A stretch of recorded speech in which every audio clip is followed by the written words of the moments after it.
Hi judiciary aspirants, have you appeared in Haryana Judicial Services Preliminary Exam 2024 and tension में है कि cut of कितनी जाएगी? सब जगह हवा मचा हुआ है, कोई 415 कह रहा है, कोई 425 कह रहा है, कोई 430 कह रहा है।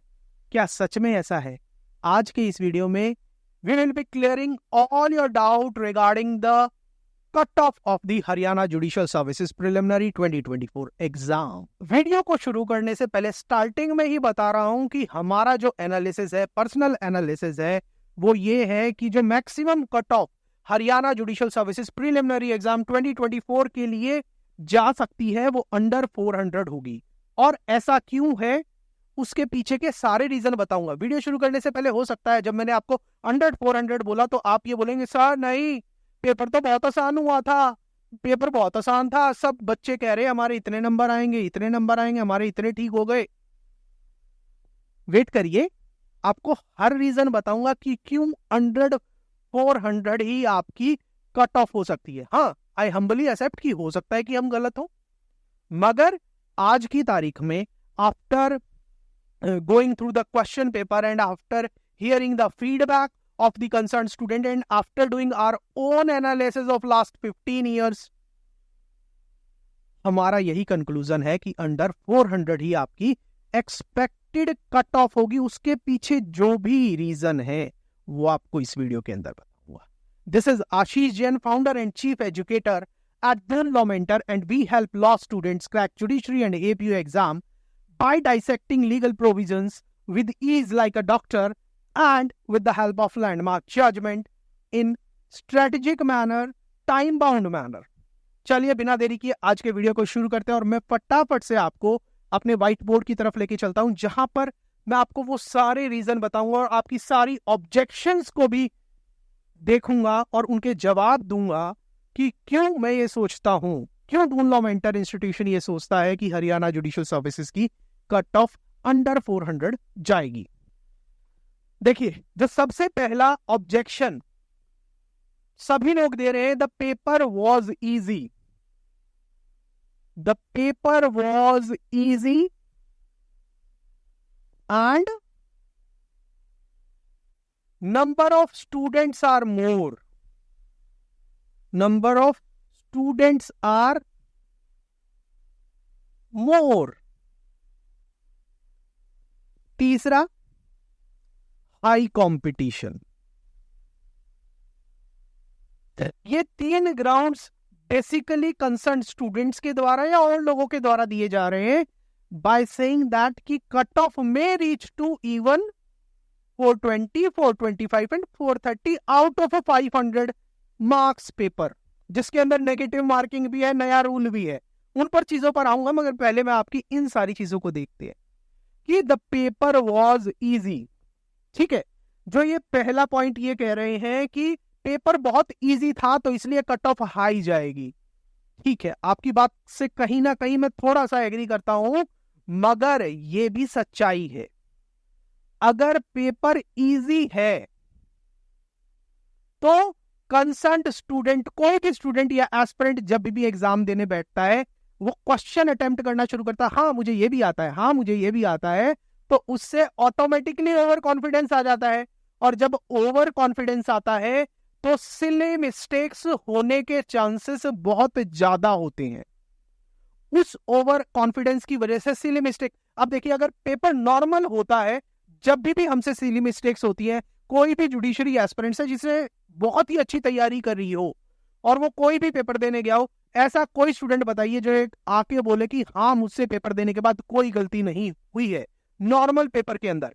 अब जब यहां पर पेपर तो आपका बहुत इजी था, पेपर इजी है, बीइंग ह्यूमन बीइंग हमारे माइंड के अंदर इमोशन आएंगी। वो इमोशन किस तरीके से आएंगी कि ओह हमें तो सब आता है, जल्दी जल्दी पेपर हो जाएगा, उस वजह से ओवर कॉन्फिडेंस होता है। उस ओवर कॉन्फिडेंस की वजह से over confidence and that led to silly mistakes, और silly mistakes होंगी तो marks will be deducted, marks will be deducted। सिर्फ जो सवाल आपने गलत किया है वो नहीं किया है, बल्कि उसके साथ वो और क्या लेके जा रहे हैं, 0.8 मार्क्स नेगेटिव है, 1/5 की नेगेटिव मार्किंग है, वो भी जा रहे हैं। हो सकता है हमारा एनालिसिस गलत हो, मगर आप अभी सारे एनालिसिस को देखिएगा, तब आप कंक्लूजन पर निकलिएगा क्यों हम ऐसा कह रहे हैं कि अंडर 400 होगी। आप बताइए, आपने पेपर अटेम्प्ट करके आए, आपको अब ऑलमोस्ट सारी आंसर कीज चाहे वो अनऑफिशियल है, मगर आपको पता चल गया आपका पेपर कैसा गया। आप सच में बताइए, क्या आपने एक भी सिली मिस्टेक नहीं की?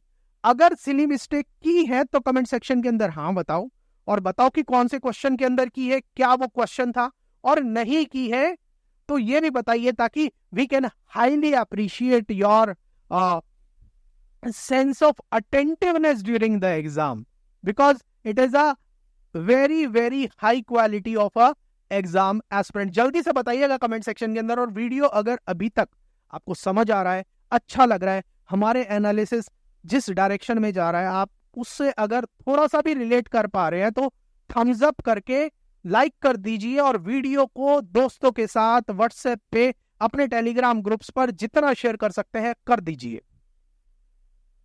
अब जो दूसरा ऑब्जेक्शन है कि number of students are more, ठीक है, देखिए दिल्ली और हरियाणा जुडिशियल सर्विसेज ऐसा एग्जाम है जिसके अंदर नॉर्थ इंडिया का ऑलमोस्ट हर एस्पिरेंट्स तो एग्जाम देता ही है, उसके अलावा प्रैक्टिसिंग एडवोकेट्स, चाहे वो तैयारी कर रहे हैं या नहीं कर रहे, even before the day of the exam उन्होंने कंसर्न्ड सिलेबस को उठाकर नहीं देखा है, ऐसे बहुत सारे एस्पिरेंट्स, बहुत सारे लॉयर्स, प्रैक्टिसिंग लॉयर्स एग्जाम में अपीयर होते हैं। देखिए, अब मेरी बात को आप गलत सेंस में मत लेके जाइएगा कि मैं ये बोल रहा हूं कि I am against the lawyers, नहीं, मगर मैं आपको रियलिस्टिक पिक्चर दिखाने की बात करता हूं। रीजन की एक एस्पिरेंट के अंदर जो बिल्कुल फोकस होकर तैयारी कर रहा है, और just someone who has filled up the form and going to the examination centre to appear in the exam to see how the exam और how the question paper comes, ठीक है। ऐसा दिल्ली और स्पेसिफिकली हरियाणा के पेपर में बहुत majority portion में होता है, दूसरे स्टेट्स के अंदर ऐसा नहीं होता।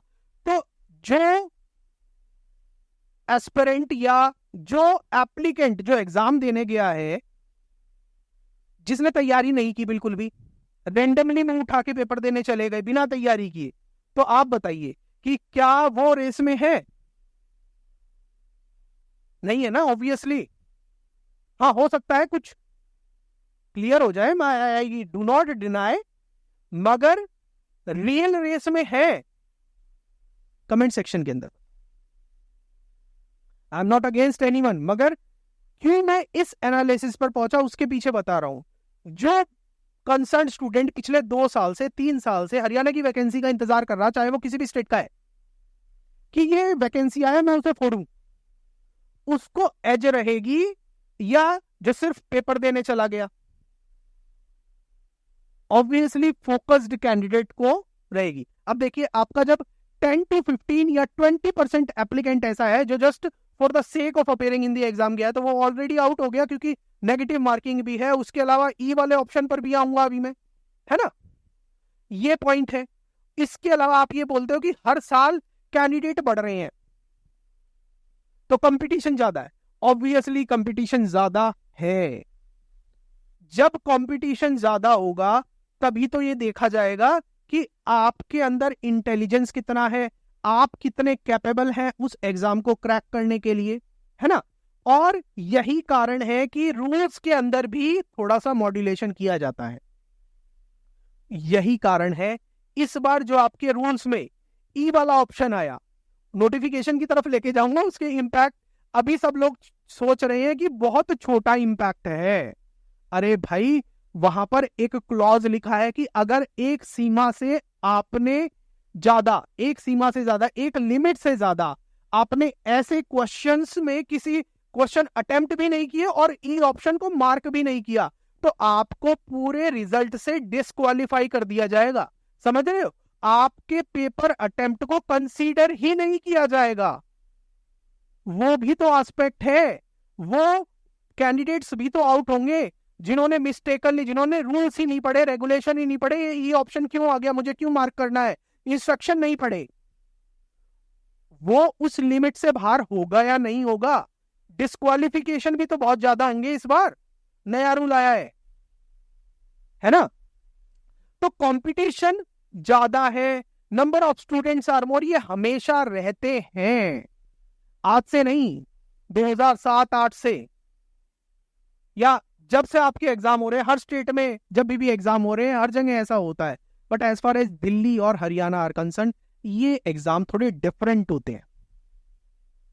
यहां पर नंबर ऑफ एप्लीकेंट ऑब्वियसली बहुत ज्यादा होते हैं, हर कोई इन एग्जाम में अपीयर होना चाहता है, ठीक है, मगर क्लियर कौन करेगा, जिसने स्ट्रेटेजिकली और सही तरीके से तैयारी की होगी। हाई कंपटीशन है, हाई कंपटीशन किनके बीच में है, जो फोकस्ड होके तैयारी कर रहे हैं, और ऐसे कैंडिडेट आपको पता है कि कितने परसेंट है, ठीक है। अब हाई कंपटीशन की बात करें तो उसके अंदर कहीं ना कहीं मेंटरशिप और गाइडेंस की भी बात आती है। एक एग्जाम की तैयारी करना और एक प्रॉपर गाइडेंस के साथ तैयारी करना, उसमें बहुत फर्क है। और ये दोनों एग्जाम ऐसे हैं कि ऑलमोस्ट हर बच्चा प्रॉपर गाइडेंस के साथ इनकी तैयारी करता है, but there are certain students जो प्रॉपर गाइडेंस या कोई ओरिएंटेशन ही नहीं है, जब मन किया कोई सब्जेक्ट उठा लिया, जब मन किया कोई सब्जेक्ट उठा लिया। हमने तो इन एग्जाम्स के लिए कुछ ऐसे स्टूडेंट देखे हैं जो पूरा verbatim, word to word book को पढ़ते हैं। अब वर्बैटिम, वर्ड टू वर्ड अगर बुक को पढ़ेंगे तो आप एक साल में एक ही बुक पढ़ पाएंगे ना, मगर किसी भी जुडिशियल सर्विसेज एग्जाम को क्लियर करने के लिए आपको एक टाइम बाउंड मैनर के अंदर बहुत सारे सब्जेक्ट पढ़ने होते हैं, ठीक है। तो वहां पर आपका गाइडेंस और मेंटरशिप का भी रोल होता है। अब इसके अलावा देखिए, मेन तो ये रीजन है, सिली मिस्टेक्स हैं, ठीक है, ओवर कॉन्फिडेंस की वजह से गलती होती है, ठीक है। अब मैं आपको कहां लेके चल रहा हूं, मैं आपको नोटिफिकेशन की तरफ लेके चल रहा हूं। ये आपका हरियाणा पब्लिक सर्विस कमीशन की जो जुडिशियल सर्विसेज की हमारी नोटिफिकेशन आई थी, ये वही नोटिफिकेशन है, ये वही नोटिफिकेशन है। इसमें देखिएगा, आपको जब आप रूल्स में देखेंगे तो आपको क्या देख रहे हैं, the question paper for preliminary exam, the question paper for preliminary exam shall be of 2 hours duration, shall be of 2 hours duration, and it shall consist of 125 question, and each question will carry 4 marks, and for every wrong answer 0.8 marks, that is 20%, से 1/5 mark shall be deducted। Negative marking है तो उसका impact आएगा। Silly mistake करेंगे, जब silly mistake की वजह से गलतियां होंगी, गलतियां होने से वो मार्क्स कटेंगे, ठीक है। आप इस चीज को ध्यान में रखिएगा। जो भी बात मैं कह रहा हूं, मैं बहुत ही गुड फेथ में कह रहा हूं, and I am not against any student, और I am not against the high cut off mark, मगर मेरा पर्पस है कि आपको रियलिस्टिक पिक्चर दिखाना। यहां मैं कह रहा हूं कि I may be wrong, but this is my opinion, whether you agree to it or not. जो भी है आप अपनी रीजनिंग कमेंट सेक्शन के अंदर जरूर बताना। अब देखिए, जो मेन चीज है जिसकी वजह से पहली बार ये रूल इंट्रोड्यूस हो रहा है, इतना लोचा हुआ होगा ना, सच में बता रहा हूं, बहुत ही दिक्कतें। Each question shall have 5 option A, B, C, D and E. If a candidate attempting a question, he shall have to darken the appropriate circle A, B, C or D, and if not attempting a question, then he shall have to darken circle E. आपको अगर question attempt करना है तो जो 4 option है ABCD, उसमें attempt करना है। अगर क्वेश्चन नहीं भी अटेम्प्ट करना, तब भी आपको सर्कल को डार्कन करना है, वो है E। और अगर if none of the 5 circle is darkened, 1/5 marks shall be deducted. अगर पांचों में से कोई भी सर्कल को डार्कन नहीं किया, तब भी बिना बात का 0.8 मार्क्स कट रहा है। अगर 4 ऑप्शन में से कोई लगाते, उसमें से गलत होता, तब तो कटता, मगर यहां पर अगर 5 ऑप्शन में से कोई नहीं लगाया, तब भी 0.8 मार्क्स कटेगा। पहले क्या होता था कि अगर 4 ऑप्शन में से कोई नहीं लगाया, मींस क्वेश्चन नॉट अटेम्प्टेड। यहां पर अगर 5 में से इस बार कोई नहीं लगाया, तब भी आपका 0.8 मार्क्स कट रहा है। ये बहुत बड़ा पॉइंट है, छोटा पॉइंट लग रहा होगा आपको। और अगला देखिए, any candidate not darkening any of the 5 circle in more than 10% question, that is 13 question, shall be disqualified. अगर किसी स्टूडेंट ने 10% से ज्यादा क्वेश्चन में, मतलब लगभग 13 क्वेश्चन के किसी भी सर्कल को अगर डार्कन नहीं किया, तो उसको towards the short listing of result candidate, उसको एलिजिबल ही नहीं माना जाएगा, उसके पेपर को इवेल्युएट ही नहीं किया जाएगा, उसको कंसीडर ही नहीं किया जाएगा। दैट पर्सन शैल बी, और that applicant shall be disqualified from the short listing. तो हो सकता है बहुत सारे ऐसे भी होंगे जिन्होंने सोचा होगा कि ये तो नेगेटिव मार्किंग काउंट ही नहीं होगी हम किसी को, और ऐसे वो अगर गलती से 13 से ज्यादा क्वेश्चन कर दिए होंगे जिस पर कोई भी सर्कल डार्कन नहीं किया है, तो वो कैंडिडेट आउटराइटली डिस्क्वालिफाइड होंगे। तो इस सारे एनालिसिस की वजह से हम इस कंक्लूजन पर पहुंचते हैं कि why the cut off for Haryana judicial services pre examination will be under 400। अगर आप हमारे एनालिसिस के बारे में आपका जो भी फीडबैक है, अच्छा बुरा, आपको सही लग रहा है, गलत लग रहा है, जो कुछ भी है, आप कमेंट सेक्शन के अंदर जरूर बताइएगा। होपफुली आपके हर कमेंट को जवाब देने का हम पूरी कोशिश करेंगे, आपको प्रॉपर रिप्लाई देने का पूरी कोशिश करेंगे। आगे बढ़ने से पहले आपको मैं बताता हूं कि आपके लिए हमने इसी यूट्यूब चैनल पर कल एक एक्यूरेट, एब्सोल्युटली मैं बोलूंगा most accurate answer keys of Haryana judicial services 2024 exam video बनाया था। आपने अगर उन आंसर कीज को मैच नहीं किया है तो जरूर करिएगा। वो पूरे यूट्यूब की सबसे ज्यादा एक्यूरेट आंसर कीज है, और जब आप उस वीडियो को देखेंगे ना तो आप खुद बोलेंगे कि हाँ सर, ये सबसे ज्यादा एक्यूरेट आंसर कीज है। रीजन बीइंग कि जो दूसरी वीडियोस है कहीं कहीं हमने यूट्यूब पर देखी है, उसमें बहुत सारी मिस्टेक्स हैं जो प्राइमा फेसाई नेचर की हैं। चलिए, with this I am closing this video. Just let me know in the comment section how do you feel about the analysis done by us, and if you like our content and other videos, please like this video and share among your friends. और channel पर पहली बार आए हैं तो bell के button को दबा दीजिए जोर से, बिल्कुल एकदम। चलिए, मिलता हूं मैं आपसे अगले वीडियो में। Thank you.